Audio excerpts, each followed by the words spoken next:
Iddoo leenjii qabaa hin qaba. Qawwee hidhatee jiru achitti leenjii nageellee Booranaatiin galchaa jiru nu. Ofii keessa hojjetaa ture bar maal taatesi? Ofii jaalmarroo fe'atee ture jira. Jaalmarroo fe'atee ture jira. Ijoolleen dhugaa dubbatti. Gandummaa kana ka fide. Hooggantoota waraana Harargeeti. Tokko jedhi. Ijoollee wal loonii Harargeen du'aan jirtu. Hooggantoota waraana Harargeeti. Dhiisa. Harargeen du'aan hin jirtu.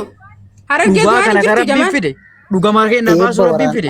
Uf qopheessatii biyya keessatti haa dhuftuu dhiisa eeggadha. Biyyatti eeggadhaa kun maal taatan? Haa dhuftuu biyyatti. Hidhannoo hidhadhaa arsii nafaaf battanii taa'inaati. Akkas taanaa yoo dandeessan arsii fi Harargee meeshaa diroonii bitadhaati. Arsiinii fi Harargeen diroonii bitadhaa wal fixa dantaa ittiin qaban. Maaliif diroonii fixa? Dantaa ittiin qabu. Arsii fi Harargee diroonii waliin bitaa waliin gabbaasa. Ummata yaa jiru warra qawwee hidhatee yaarra malee ummata miti barnu. Wanni jaaru ummanni nagaa warra qawwee hidhatee achi keessa taa'u san jedhaarrannu. Jamaal atimmoo ani nama sammuu qabu nama ijoollee tanallee amma waa'ee suude. Ati mee carraa taraadhaan kenna nama tokko gaazexeessaa barsiisaan waliin qabu yennis. Mutii qabadhu gaa lammi si kabajaa jiraame intalli haasoftu turkoon tun asii watawaataa jirti dubbadhu jaa dhage. Waliif carraa kenna. Laali amma siyaasni waan biraati. Atelleen yaada keetitti dabri gorsa dhiisiti gara yaada keetti. Yaada mataa fi yaada dubbadha dhageeffadhu kaawwan dhageeffachaa turte. Sigalee waraana bilisummaa Oromollee jibbuu waan biraati. Kan mootummallee jibbuu waan biraati. Garuu as keessatti ilmi namaa miidhamaa jira dhugaa ilma namaa dubbadha. Ijoollee dhugaa miskiinaa dubbadha. Obboleetti. Dhugaa miskiinaa baasutti jirraati. Laala amma ni beeka. Waraanni Yaman irraa fe'ameeti. Ati na dhageeffadhu dhumaki. Waraanni Yaman irraa fe'amee gara waraana Jaalmarrootti dabalamu quba qabaanuyyuu eektirarra gaafa gartee mucaa uummanni dhugaa dubbata. Atam beeyta. Viidiyoo dhiisi. Uummatas keessa jiru jira maal taate waa'ee siyaasaa isatti beeyta hin beeytu ati ijoollee teena. Hin beeytu ijoolleen dhalaatti endeessa beeyta waa'ee siyaasaa. Amma tuni keessa oolti beeka. Dhageeffadhu afaan nama qabuun deemina kaawwan dhageeffachaatuma turte. Akka isinii tolutti naasawwan akka ofiinatti fakkaatetti taasa. Sigalee waraana bilisummaa Oromoo fakkaatu lolli ammaa yoo fakkaatellee mootummaa fakkaata malee faarsee bulaa mootummaatirraa ka'e waan ta'eef. Mootummaa waggaa meeqa ijaarame mootummaa Itoophiyaatu horii agartee baqataa asii ijaara Yamanitti beeti. Hin beetu waa'ee siyaasaa beeku. Waraanni lolaa jiru hin jiru. Maal qaba jarraa Oromoo ka ummata fixullee jiru ummata Arsii dhufee fixullee jiru ka ummata Harargee dhufee fixullee jiru siyaasni asirratti gurgurattanillee kan namni isin dhaga'u hin jiru waraana mililikii ummata fixin gabbuyatiin beeytu siyaasa dhalaan teenatu siyaasa takkan beeytu erko ati siyaasa beeytanii hin beeytu bara mucaa nama isa dhugaa jirtu dubbatan Yamanii kanarraa fe'ameeti waraanni gara biyya Itoophiyaa galuun hin jiru waraanni ashabaarii Oromoodheessanii galee gara biyya uummanni kan rukutamuu waan kaanitii miti uummanni kan rukutamuu fi waraanatti akka uummanni galu akka mootummaan jibbamu wayin akka waraanni jibbamu jedhameet uummanni sun rukutama. Ani kanan jedhu ofii kiyyaaf ta'uu hin qabu kanan jedhu lammeen hin beekte har'a maaliif dubbachuu didde odoo waraanni eebbifamaa jiru odoon iddoo san keessa jiru harka baasanii viidiyoon ba'ee kaleessa mana ani bar waraanni arsiirra leenji'u jira waraanni kun yaa boota arsii tana taa'amee yaa nama meeqaatti dhumataa jira ta'a arsii Oromoorraa qophaachiin baasina haa ajandaa biraa himina arsii fixuu barbaadan taana koota siyaasaa kana keessatti hin oofini dhageeffadha isin ajandaan gurbaa gurfide ajandaa sirriidha arsiirraa bakka hin buutan hundi keessan arsiirraa bakka hin buutan shira tattee dhiiftee arsii lafa arsii shiraanii uummata arsii fixuu deemu malee arsiidha kan waraanaa jiru. Ijoolleen arsii kana qalbeeffadhaa ina qaldiitti ilaalina waan kana ergamtoota warra Yaman irraa garas gara galetu Oromoo gartee karaa kanatti ijaaranii arsii fixaa biraan ujuulaa jennu arsiidha. Dhageeffadhaa dhaaba bilisignaa keessi jira. Humna dhabaniitiin kanarratti ijoollee miskiina karaa deemu. Kafeete Harargee yoo jette ana kafeedammaa sirra yoo jette sababaa keetiin arsii keessa ijoollee sabboontoota Oromummaa bichaa qabdu jira. Ijoollee gandummaa akka keessanii kanatti leellifnee jira. Warra Oromummaa taa'ee rakkoo horatu jira. Ijoollee biyyaaf dhaabbatu jira. Isiniif ji'a nama arsii hambaa takka manaa maanillee hin tuqu. Garuu inni kuni qaama siyaasaa waraana dhage inni imma waraana biyya amma hagalenni Oromoo akkatti wal nyaachisu barbaade inni mataan isaa. Nagaara nooli. Amboon akka Oromoo wal nyaattu barbaade bilisiginnaadha. Oromoo wal nyaattu. Arsii fi Harargee isinii miti abbaan fedhela. Arsii fi Harargee arraas baruus isinis ta'e dhagee jamaa isinis ta'e qaama biraas ta'e Harargee fi arsii adda baasuu hin dandeessan. Arsii bakka hin buutan Harargee illee bakka hin buutan. Amboon ilma Harargee fi arsii adda baasuu hin dandeessan. Nuufi amboon jettee arsiin dhugaa dubbatti malee shiran qabdu amboon shiran qabdu kana galliqimsa warra Sumaalee waliin guddatetu shira baata walloonni kun lolli kun eessaa eegalee jalqaba amma qabsaa'ota walloota Harargee eessarratti gandummaa kana eessaa eenyu lolaa jirtan hattuu gartee maqaa jaarattaniitiin baga keessaa ba'e illee jechuun rakkoon qabu sun mirga isaa. Gandummaadhaan guutamtanii waa ergama guddaa qabdan akka Oromootti haasa'a. Abaa waliin jirtan. Waasi gaafadhan. Akka Oromootti haasa'a illee. Odoo jaalladhoo dirribaa jiru Arsiin tuqu. Arsii jechuun anaaf qaaliidha. Arsii jechuun anaaf dhiiga kiyya. Nullee Harargee uummata hin jibbine waraana ijaaramee jibbaarra malee uummata Harargee irraa dantaan qabnu uummata Harargee irraa uumaan kun uummanni.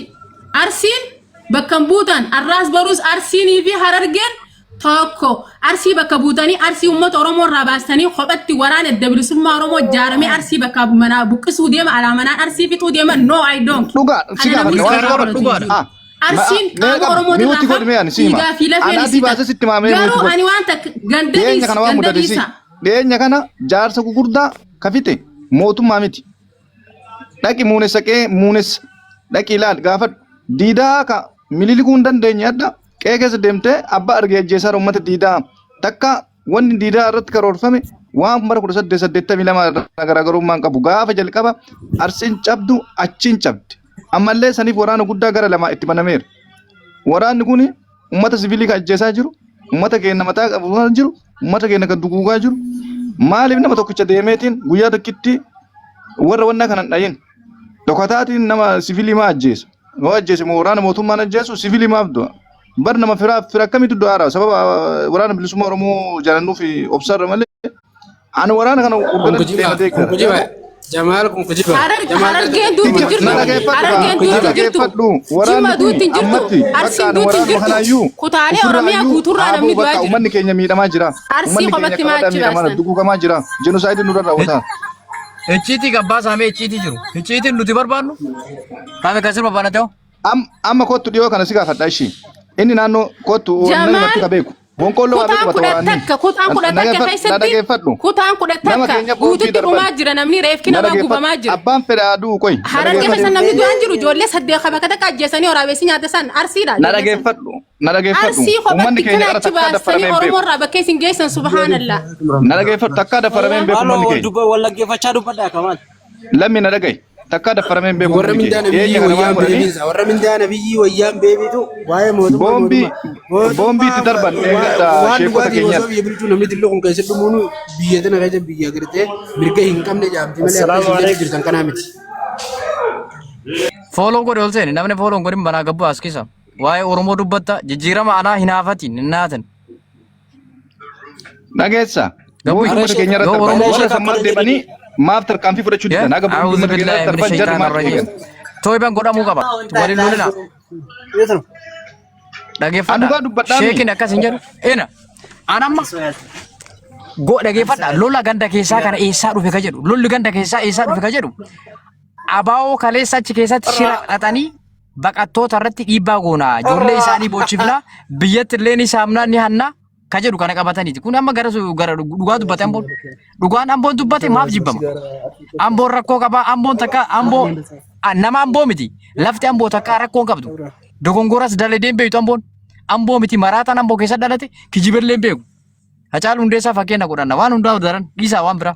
Amboon bar mootummaa namni bara maqaa amboo baafateef laal amboo hin ta'u ani maqaan kiyya ka maaliin ture tiiktookii kiyya intaraarsiitiin ture sirri bareechitee na beekte namni maqaa ganda takkaa himateef kutaa bakka saniin ta'u oromummaa kee qofa ibsa malee an garuu ani niin jechaa jiru ibidda qabsiisuun kun bu'aan qabdu isin amma sirraa akkana godhattan arsii fi Harargee warri biyyaa akka gaariitti hojii jira wal keessa horan ilmaan Oromoo dhiiga takka garuu isin warra kana ummata Oromoo walitti qabaa jirtan waraanaa wajji wal qabsiiftanii arsiin qoba dhumaa jirti amma harargee keessa namni 8 habakka takka du'eessan jamaan arsiidha namni 8 ka waraabessi haadhaa fi gubba gayyaamanii ajjeesan jimma keessa mootummaa ajjeese teenna bar mootummaan ajjeesaan jiru bar garaagarummaan jiru teenna mootummaan ajjeesaan jiru bar mootummaa caalaa ka ajjeesaaru kaantu ajjeesaara ummata biraatti fixaara bar ummata kee amma jaarsa dheengata du'e jaarsa sadii sanniin hin beekan nama biyya kiyyaan na caalan beektu maaltu ajjeese mootummaa ajjeese boombii irra darban eenyutu irra darbe boombii eenyu irra darbe boombii agarra darban eeshi maaf tarkaanfii fudhatee waraana achi keessa jiraayyuu aana san keessa waraanni qubatee jira tarkaanfii fudhatee warra boombii nama keenya irra darbe maal nu fayyada tarkaanfii fudhannee qe'ee keessa deemee waa nyaachuu qamadii qotuu nama dhorkuudha garbuu qotuu nama dhorkuudha faayidaa isaa nu maali hin barbaadu Jamal dhage isiniin dhiisaa dhage umaa rakkoon qabu Jamal atiin garuu nama baratee nama gartee sammuu qabu ani akka gartee Oromoo Arsii fi Harargeetti illee adda baaste jellee yaadu akka nama baratee akka silaala garuu nama Arsii Harargeen jenne an ummata tuqaan jiru bara ummata miti ummata tunne na fudhadhu ummata tunne nu ummata inni waan jechaa jiru bari waan jechaa jiramu waraana jaarraa abbaa gadaa yama keessa leenjisee gadhiisan ani arsii achi ture warra baqate arsii lafarraa fitu jiran biyyatti jechaa jira amma waraana san fakkaataniitu warra ijoollee waraana deeggaruutiitu waan si gaafadhu waraanni gaaraa ka ijoollee suutii qabe suni waraanni gaaraa ka ijoollee suutii qabe suni waraana bilisummaa Oromooti miti san bichaa aboo biyya irratti gandaa mootummaa waliin qabadhaa jiraadhaa diina isinitti dhufe afaan Oromoo dubbate taanan isinitti dhufe taanan salaadhiisa ayaa warra ga'ee keessa jiru baasana isinii ani sheeka keessa jirtaniiti sheeka keessantu jedhe sheen maqaan kiyya sheen nama dursiidha waan ani isiniin jedhe hojiirra oolcha dhugaa isinitti banqoo qallatee shugguutii bitadhu as keessa kakkaadhu kilaashii kee bitadhu mana kaadhu ufirraa eegijii afaan Oromoo ati magizee takka takka ammati goomina anamatti sitti naaru dhagee nama ati sitti naaru afaanii waan feete jetta malee akka gargar hin baasne siin beeka sirritti naatee miidiyaa kanarra hojjeturree jirra garuu warra dhugatti fudhatu mooji inni amma afaaniin akkana aduu malee arsi garaasaa keessa arsii fi Harargeen leeddan baasu inni garuutu arsii fi Harargeen obboleeyyanii kaleessaas tokko wallahi warri sabaa wal nyaachisaa jira dhiini na gammadaa isinaa qabu wallahi laazim nu arsi arraan tana jiraan isaa kairbu shinniga isinaa qabu nuti miidhaan qabnu irbu shinniga isinaa qabu Oromoon amantaadhaan Sumaaletti nu bitanii Harargeen nu sobdanii Sumaaletti nu bitanii hirbuun shinniga isinaa qabdu warra amma Suuditti dhiigalmaan Oromoo kan amma yaman irraa gadi hoo hidhadhu biyya keessa hidhadhu Harargee lafarraa fixi bas kootu hidhadhuuti Harargee lafarraa fixi diroonii anillee siin gargaara diroonii anillee siin gargaara kun barbaadnu barnu Harargeen ummata keenyaa miti waraana barbaadnu Jamaan ati ka Oromoo takka bakka bu'i dubbadhu malee Roorana ani barbaadan la ana fakkeenya waraana kana leenjisee arsii fitu jira gisee kanaamaan dubbatirree akka xiyyaa kanatti akkami qawwee qabatee ijoollee ijoollee karaa deemtu qaba keessa kafaleen jiran illee ani asosoon ta'in keessa tureen jira Harargee fixeetta keessa tureen jira si ishi akkas taana ijoollee sanin beekta wal qunnamta maaf qawwee qabatanii ijoollee arsii qabdan jedhi adiitti hin beekta ayillee beekta kalamsa rakko qabu gadhiisa ijoolleen kun walaatu biyyatti azabna nuti ijoolleen kun walaatu Oi Jamal Abo Harargeen dhaggeeffata Abo nuti gandummaa wala baay'isi warri gandummaa afuufu sabbunummaa qabdu Assalaamu alaykum Oromoo gandummaa afuufaa nuti Oromoodhaan yaa kee Harargeen nama jeetanii bara Harargeen duniyaa Assalaamu alaykum lami nu Oromoo raayu awaashi as fudhannee fottoquu barbaanna barnu amma achi Oromoo yoo ta'u hin barbaannu bakka duule danda'an jirru Harargee gara Sumaalee ga fottoo isaati ofirraa dallaa itti nu fottoquu barbaanna Oromoo raayu awaashi as fudhannee fottoquu waan barbaanna akka daangaa Sumaalee Jamaali ka kana jedhu saanii yaaddu waan akkana akkamii yaaddanii hin fottoqna bakka hin dandeenyu nama walitti tokkoomsuu yaada malee waan akkana yaadila ta'u tokkummaan jiru Harargee waliin Harargeen hawaashi ol kenna ammas daangaa itti jaara barnoota namaa kan meeshin akkamitti waan akkana yaaddan baartii kan fottoqnee kenna hin fottoqna bakka Oromoo miti jecha Oromoodhaati. Namni akkamii keeyyan gadda keekinaa tokkooma. nu fottoqna awaashi Kan darbe murtee gaddar bitaa kam fudhataati. Kan murtee darbite. Nuun afuma irra jirrurra godina afur moshanii warra dachaane fottoottee biyya ta'a. Nu gaa lafti baay'ee. Lafa miti kanaan jedhe nama sin barbaachisu. Namni barbaade itti galu kaa maaltu nama waa dhoogarra nu fottoottee biyya taana. Oromiyaa akkana jedhamu namni wal ajjeesu jammarre. Gabaa. Irraash akkana jedhamu ati sirraan eegamuyyuu jechi kun. Dhaggeeffadhaa. Nama biyya isteetii ijaaran addatti. Anamma ani shayini keessan nama dursi beelee jira bisaan nyaanne wajjira. Akkanattuu jiraachuu dadhabdeeti isteejii ijaarrattee jiraatta dandeessee qofatti. Isteetii ijaaran namu isteetii haa ijaarratu akka duraan gaafa kun 1882 jiraannu sanitti. Ati si jammir warra Oromoo waliin fixuu barbaadde. Na dhaggeeffatta waan si gaafa.